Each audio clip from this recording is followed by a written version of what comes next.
শ্রদ্ধায় ২১-এর ভাষা শহীদদের স্মরণ করছে জাতি। সারা দেশে প্রভাত ফেরিতে সর্বস্তরের ঢল, বাংলা সহ সব মাতৃভাষার প্রকৃত মর্যাদা দাবি।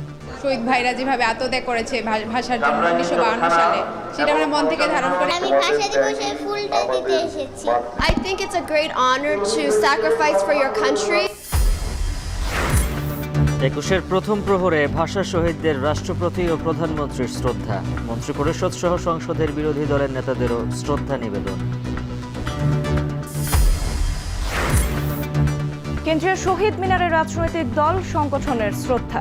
৫২-র ধারাবাহিকতায় বৈষম্যহীন গণতান্ত্রিক বাংলাদেশ গড়ার অঙ্গীকার।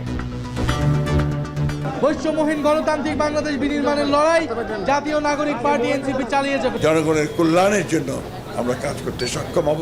আমরা বাংলাদেশের স্বাধীনতা, সার্বভৌমত্ব, গণতন্ত্রকে সংহত করতে সমর্থ হব। ২১শে ফেব্রুয়ারিতে শহর জুড়ে নানা আয়োজন, সামিল শিশু কিশোররা। বিভিন্ন দেশে আন্তর্জাতিক মাতৃভাষা দিবস উদযাপন।